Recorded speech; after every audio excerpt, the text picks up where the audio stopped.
Shanti.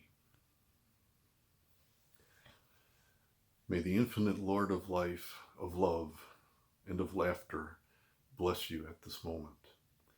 May each cell of your being and each petal of your mind be touched, be healed, and be harmonized.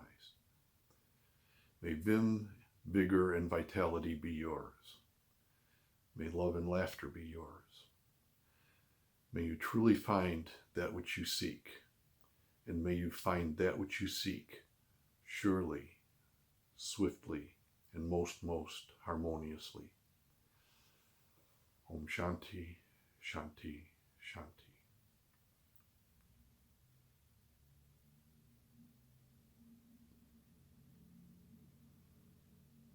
Good afternoon. I'd like to welcome you to the Temple of Kriya Yoga this afternoon and to the noon meditation. To begin the meditation, I thought I would play a little mind game with you. It's a popular mind game. It's something that you've probably done before. You can try it again. It's an interesting game to play.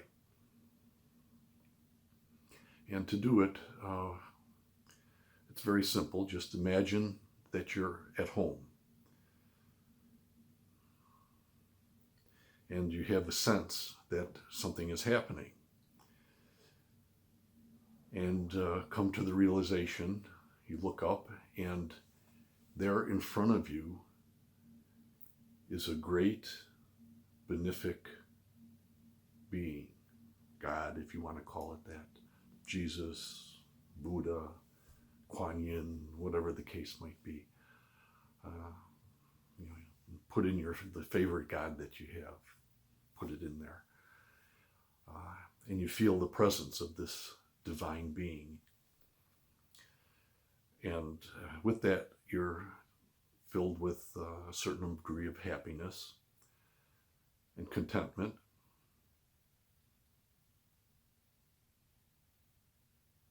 And the God says to you, I'm all powerful, and I can give to you anything that you would like. What would you like? And that's the game. How would you answer that question? Imagine a God, your God, divine presence in front of you that's all powerful and says to you, you can have anything that you want, you can have, and I will grant that to you. And I'd like to ask you to think about that for the next few minutes as we continue with the meditation. And how would you answer that question?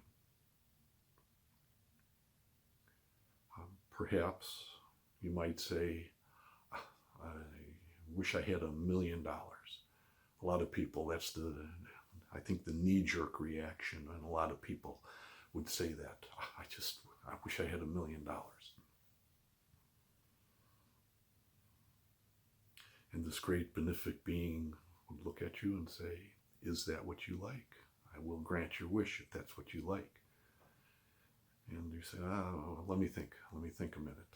I know, I need to meditate. And you go into your meditation for a moment.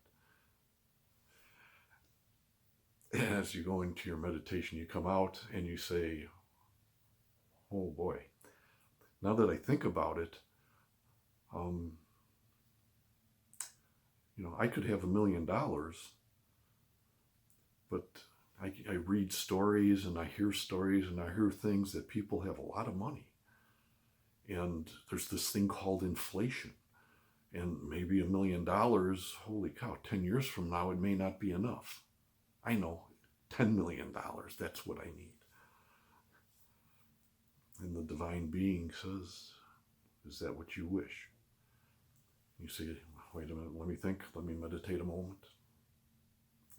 You meditate a moment, come out of the meditation and say, I just realized all these people that have all this money, many of them are very unhappy. Maybe if I have all this money, maybe I'll be unhappy. I'm not so sure about that. Maybe money isn't the answer. The divine being says, then what is it that you would like? You think, I know, I want to be famous. That's what I would like to do. I'd like to be very famous. And if I was famous, I'd have money too.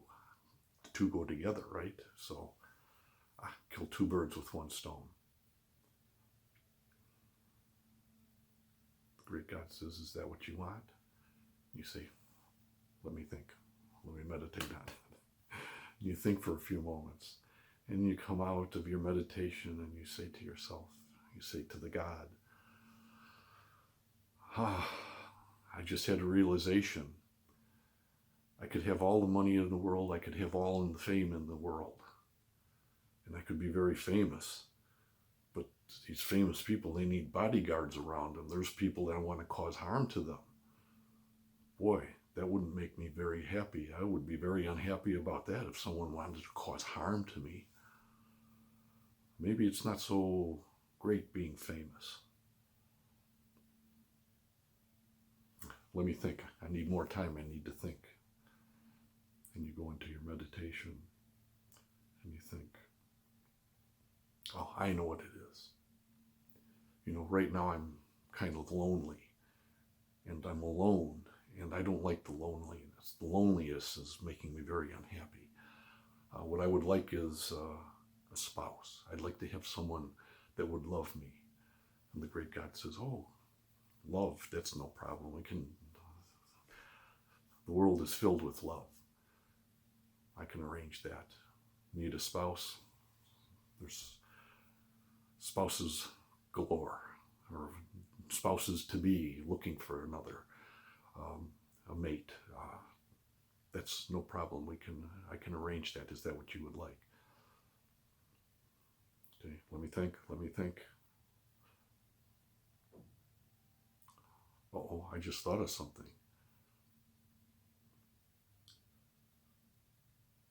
I hear people talk, and I look at statistics, and statistics say, oh my gosh, most people that get married are very unhappy and wind up getting divorced. Boy, maybe if I have a spouse, maybe I'll be very unhappy, and I wouldn't like that. That wouldn't be very good.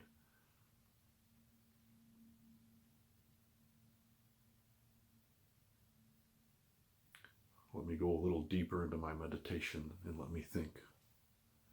Great God, forgive me. The great God says, take your time. I have all the time in the world. And so you go into a deep meditation.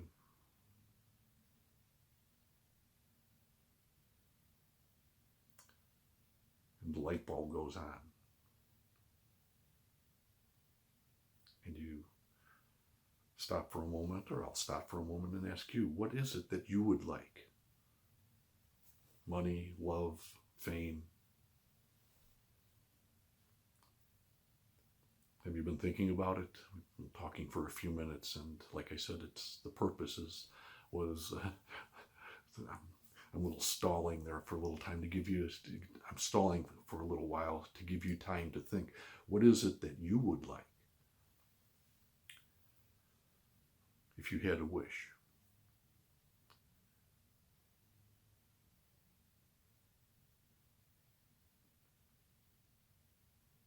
It could have anything that you want. What is it that you would wish for?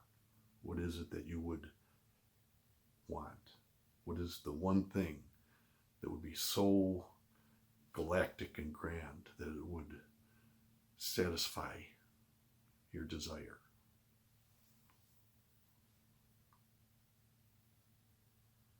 Then I say, I know what I want.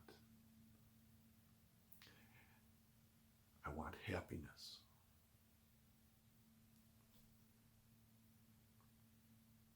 Now, the great God stops for a moment and hesitates and says, my son, my daughter, I'm sorry. But happiness is not a thing. I can only give you things. I cannot give you happiness.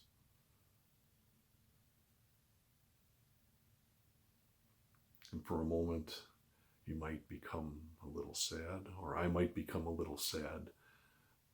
But then the great God says, but not to worry, because you have to understand the reason that I can't give you happiness is because you already have it.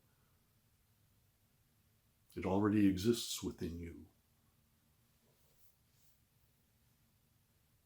In fact, the happiness that exists within you has been there since the beginning of time. It's been there since you've been born, since you have existed, and it will exist until the end of time. And it is your happiness. No one can take it from you. It is eternal happiness.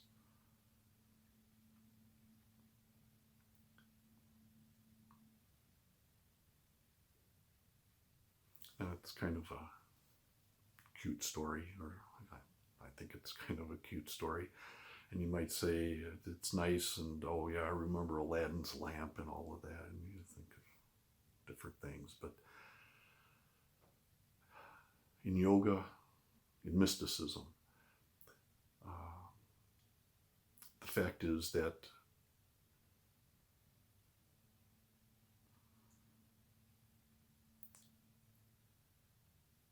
that story is a true story. It's a true story, and it applies to me, and it applies to you. It applies to everyone. In other words, there is a great God, a great benefic God that exists. And this God comes to you every day in the morning when you wake up. And the God says, whatever it is that you want in this life, you can have it. Anything that you want. And of course, the great God that I'm talking about is not Jesus or Buddha or Kuan Yin or Allah. No, the God that I'm talking about is called life. Life is there, and anything that you want, you can have. Anything that you want, you can have.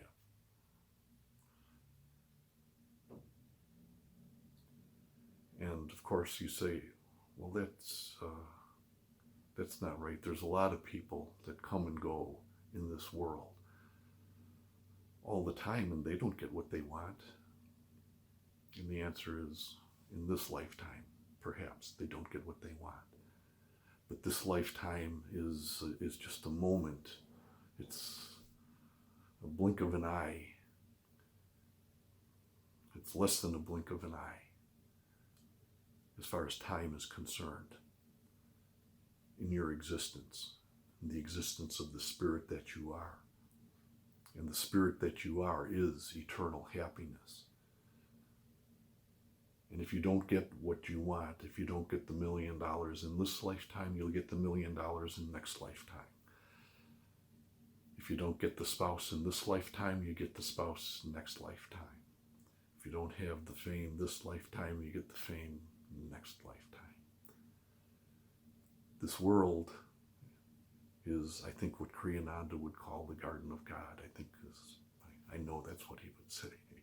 This is the Garden of God, meaning anything that you want, you can have. It's all just a matter of time. You just have to wait for it, and it will come to pass. If you have the desire for it, the desire will create whatever the thing is that you want.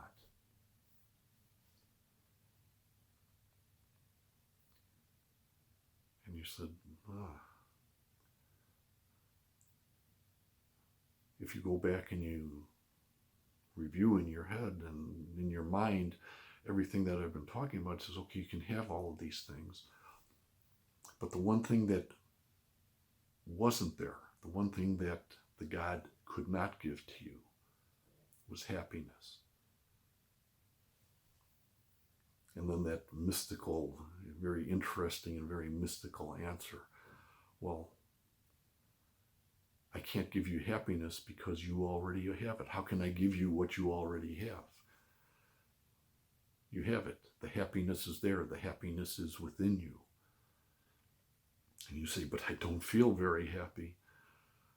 Oh boy, last night I had a fight. And I didn't sleep well. And now I'm getting up this morning and I'm thinking about the argument, the fight, the battle that I had, and it makes me very unhappy. How come I'm feeling unhappy if this happiness is within me? And we say that the answer to that is that the things that you have clouded the vision of the happiness that exists within you. You have a spouse, and when you get your first date, the first kiss, that first event, you feel alive, you feel happiness, like no happiness you've ever felt before. And then you get married, and you're even happier. You didn't think you could be happier, but you are. You're even happier, and you get married, and then inevitably some time goes by, and the first disagreement comes along. And in the disagreement, there's an argument, there's a fight, and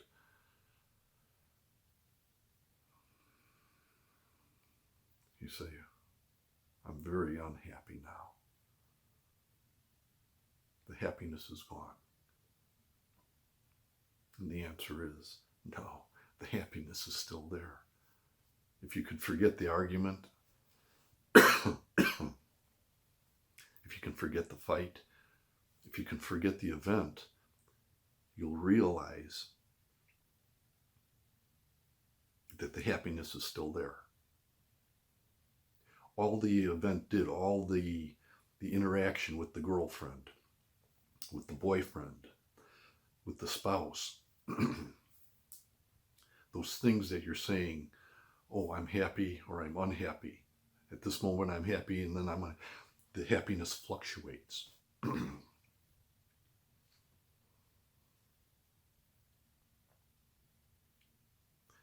that's the mind happiness. It's not your happiness. In other words, I'm making a distinction between the real you, which is the spirit that you are. That is where the eternal happiness is. And actually, I'm using the word happiness. I think it communicates something important. In yoga, we would say the word is bliss. You're filled with bliss within you. I'm saying eternal happiness. And it's there and it exists within you. But what happens is, and the reason I say happiness and I'm dealing with happiness is because it fluctuates. Bliss doesn't. The bliss is there, it's always. It's a word that defines what the spirit is, what you are.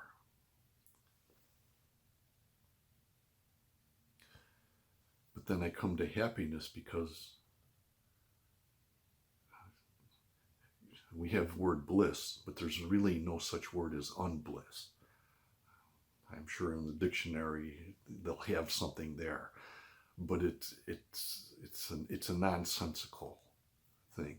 Bliss is something that exists that doesn't have a correlation as far as something opposite to it. But happiness does. You can be happy and you can be unhappy, and you know when you're happy and you know when you're unhappy.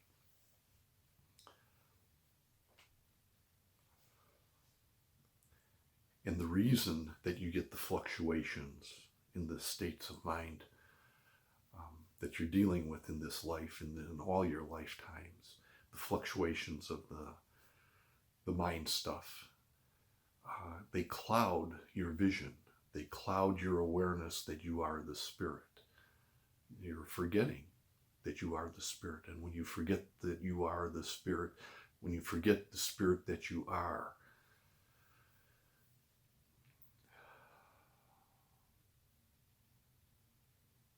it produces an emotional feeling. The emotional feeling is a feeling of unhappiness. And unhappiness is only something that exists in your mind in this world.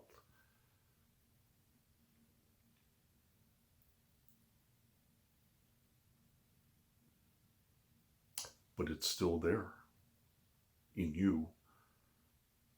Not only is it there in you, but it's in the world. If you ask the planet Earth, are you happy? The planet Earth would say, I'm happy. Even with all the pollution, I'm pretty happy. You deal with the animals. You ask an animal, are you happy? If you could communicate with it, the animal is happy. I think of a dog. A dog is always happy. Always happy. You say, well, sometimes the dog growls. The dog growls because that's the nature of the dog. You raise the hand to the dog, and the dog's ears go down, and you say, the dog is aware of the happiness within it all the time. Put the hand down, and the dog jumps in your lap and rub my belly, pet my head.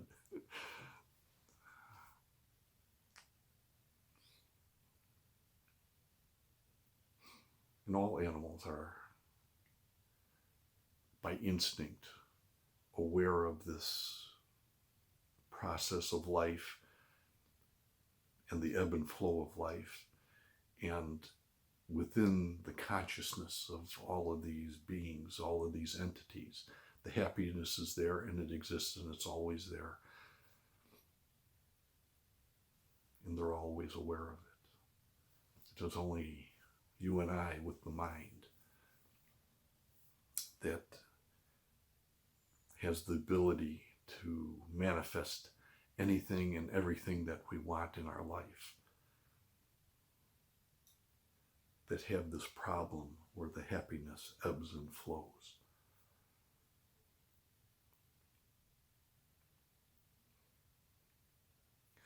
And so then I suppose the next question that comes from that, okay, if happiness is within me, if my natural state of being is a state of happiness, how do I erase the darkness? How do I erase I think the ignorance is the word that we use in yoga.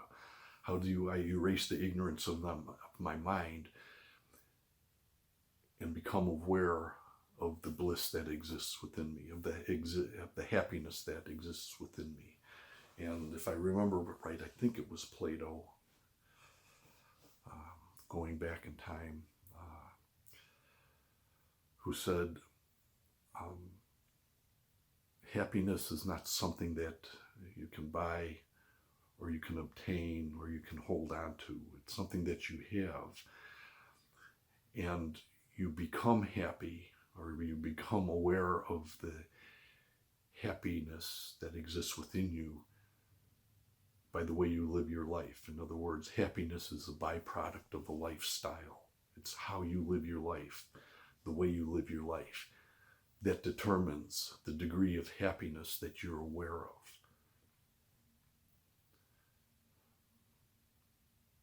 And within that, there's an implication of what I would call the R word. The R word is responsibility. If you want to move to a state of happiness, what you need to do is you have to accept responsibility in some way, shape, or form. And that's so important. With responsibility comes obligation. With responsibility comes discipline.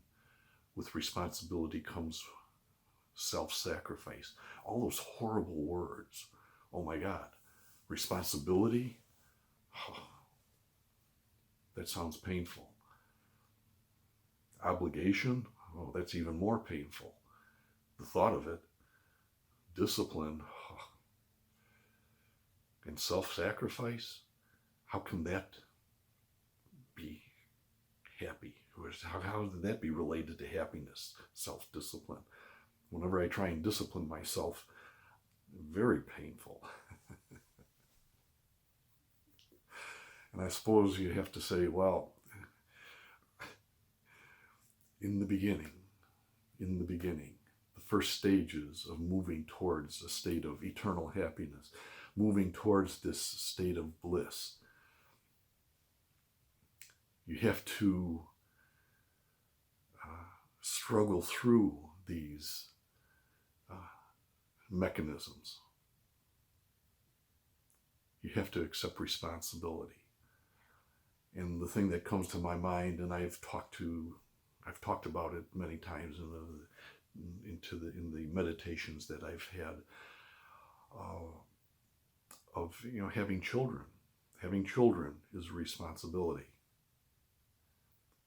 It's an obligation. You have to have discipline, and it takes a lot of self-sacrifice. Anybody that has children is well aware of that. But the people that I have talked to, when I talk to them about their children, and I say, would you trade it in for another lifestyle, and the answer is always no. So if they have to deal with all the responsibilities and obligations, why do they hold so tightly to the children and to the memories of bringing up the children and all the struggles and the difficulties and the pains? And the answer is because in going through that whole process, they become self-aware. They become aware of something that exists within them. They become aware of the spirit that exists within them. And in that awareness, they derive a certain state of happiness. And the happiness flows out. And the happiness is that feeling that they get, they understand is there because of the work that they have done in bringing up the child. It has great meaning, it has great significance, and it washes away some of the clouds, some of the darkness that exists between you and your consciousness, you and your spirit, you and the awareness of that happiness. And you're able to contact it, to touch it, to become aware of it. And you feel the happiness that's there. And not only do you feel the happiness, but you have the awareness that it's there because of the work you've done and the responsibilities that you've taken. And that's one of the cases, having children. The same should be true about your job.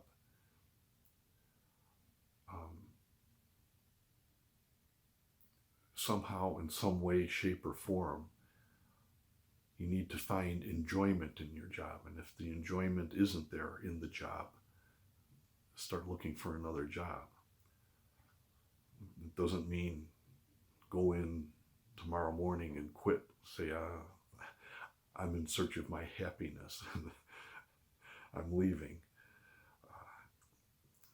You still have to take care of the physical nature of your body and your being and all of that. But you start making plans. You start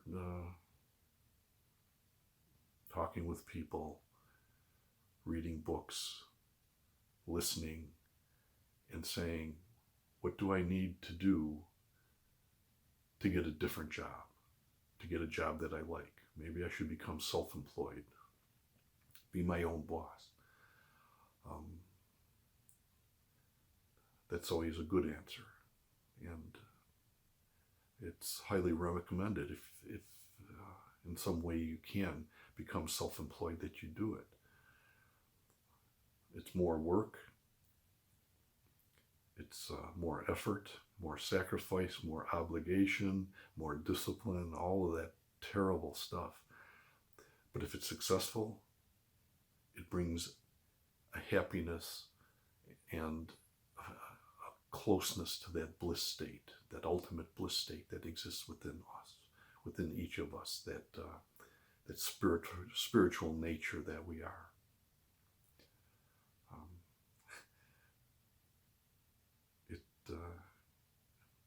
I think is summarized. I just had a thought.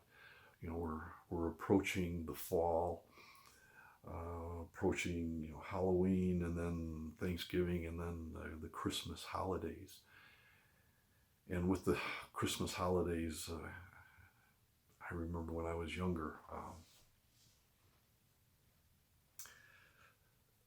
on Thanksgiving Day or Thanksgiving night, you would go home, turn on the TV, and about almost every channel that you flipped on, it had It's a Wonderful Life, George Bailey.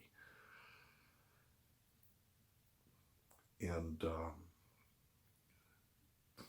most people, at least in my age category, that have gone through this have seen the story hundreds and hundreds and hundreds of times, because they would play it Thanksgiving, and then virtually every day. At some time during the day, you could flip to some channel and it would be playing the film. They don't do it anymore. It's gotten lost. I think somebody got the rights to the movie and says, okay, we're the only ones that can play it.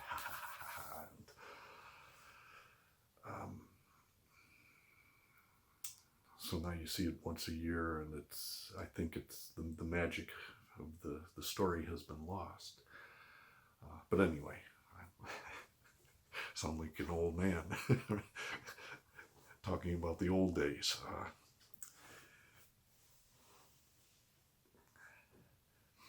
If you're familiar with the story, I'm assuming that most of you are familiar with the story. If not, it's worth watching. It's a good movie.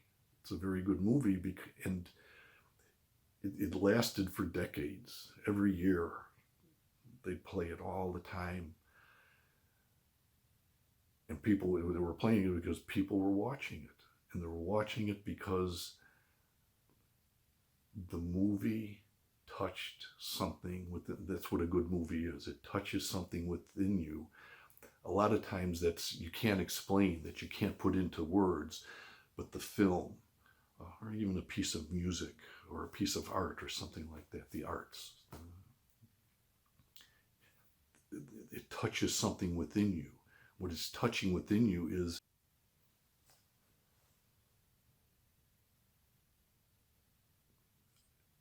a happiness that's there, that approaches the bliss state. I think Kriyananda might say it is the outer fringes of samadhi. It's a feeling that you can't describe, but it's a good feeling. It's that feeling of happiness, and almost momentarily you forget about all your worries, you forget about all your troubles, or you're able to. They disappear, they melt away in that momentary period of time where you just feel good. And I guess that's what people would say, at the end of the movie, I just felt good. And so I wanted to watch it again. And you watch it again and you say, boy, I already saw it, but it was different. And still, at the end of the movie, I felt good.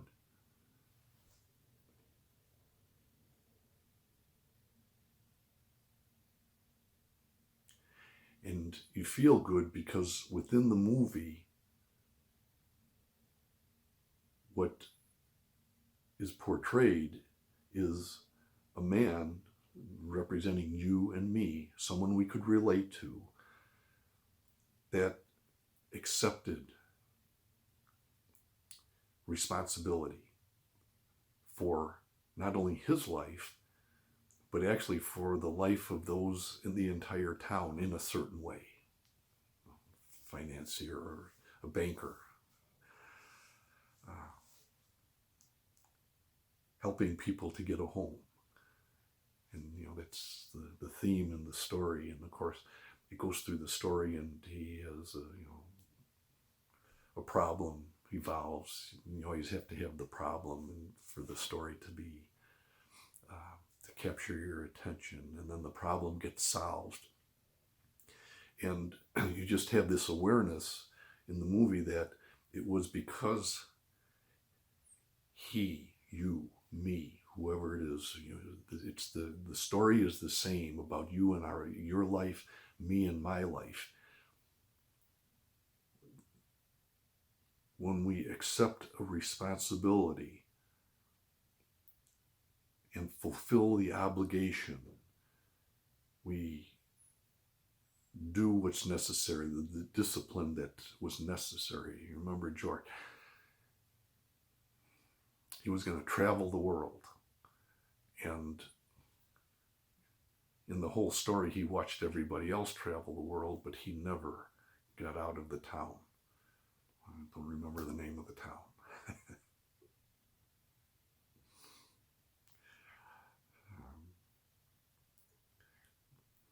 But that's what his dream was. It was to get out of the town, but because of his obligation, because of his discipline and self-sacrifice, he was never able to leave. Probably the only one that wasn't able to leave. That is an important theme throughout the story because it is what, at the end, produces, the famous line, "I'm the richest man in town." Accepting the responsibility, fulfilling the obligation, doing the discipline and the self-sacrifice that was necessary to really fulfill ultimately what his purpose in life is. And so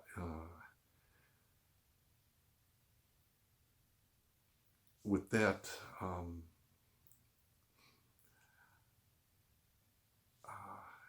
think it's a good place to end the meditation. And I'd like to thank you for joining me. If I could just maybe sit back for a moment and summarize what I've said. I've said it over and over again. Within you, within me, within each of us, there exists a spirit. And that spirit is us. It belongs to us. If I can say it that way, that's not a best way to say it, but you are the spirit. The spirit is you. That spirit is bliss. It's filled with bliss, however you want to say it. It is a bliss state. And the purpose of this life is not to get things. It's not to get $1 million. Not that you shouldn't have $1 million. There's no problem with that. The problem is not the things. And I hope that's something that I communicated. The problem with life is not the things. It's not the spouse. It's not the $1 million. It's not the fame, as what I was talking about when we began. The problem is those things have clouded our vision of ourselves. We've forgotten who and what we are.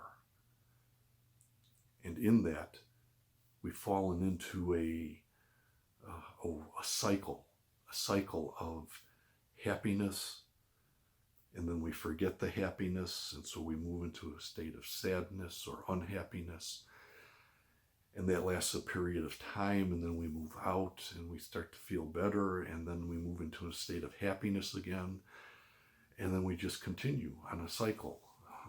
up and down, happiness and unhappiness. And that cycle continues. It continues through this lifetime, or it might continue through this lifetime. And it will continue through the next lifetime, and then the next lifetime, and the next lifetime, until the light bulb goes on in your head and says, wait a minute, why can't I just always be happy?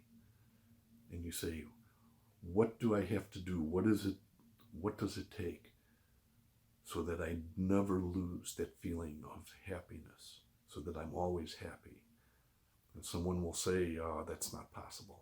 But the answer, yogically speaking, is it's very possible. It's doable. It's very doable. And in fact, not only is it doable, but it's inevitable. Though it may not seem that way today, in the life that you're living, or in the life that I'm living, the fact of the matter, it is true. And there is a time when all the things of the universe will cease to exist, will melt into nothingness. And at that point, the spirit will exist in its pristine state of bliss. And at that point, the bliss will become permanent.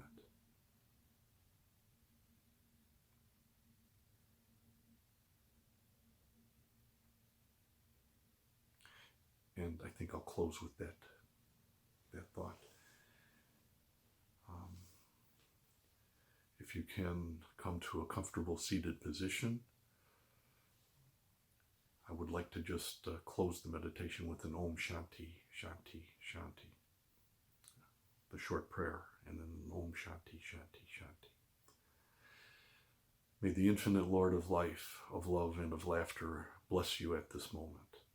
May each cell of your being and each petal of your mind be touched, be healed, be harmonized. May vim, vigor, and vitality be yours. May love and laughter be yours. May you truly find that which you seek. May you find that which you seek surely, swiftly, and most harmoniously.